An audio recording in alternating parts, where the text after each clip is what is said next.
দেশের সর্বোচ্চ রাষ্ট্রীয় সম্মান স্বাধীনতা পদক 2026 ঘোষণা করা হয়েছে।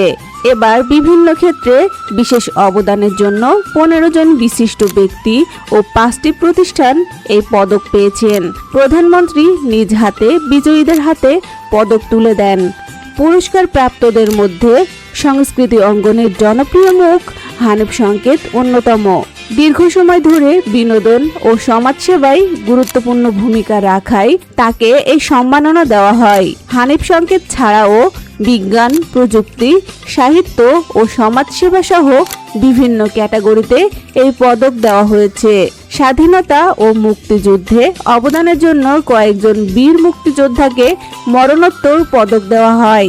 পুরস্কার হিসেবে প্রত্যেককে 18 ক্যারেট মানের 50 গ্রাম ওজনের একটি স্বর্ণপদক, 5 লাখ টাকার চেক এবং একটি সম্মাননা পত্র দেওয়া হয়েছে।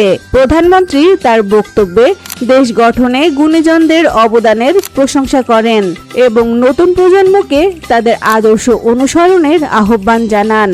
এই রাষ্ট্রীয় স্বীকৃতি গুণীজনদের কাজের প্রতি দায়বদ্ধতা আরও বাড়িয়ে দেবে বলে মনে করা হচ্ছে।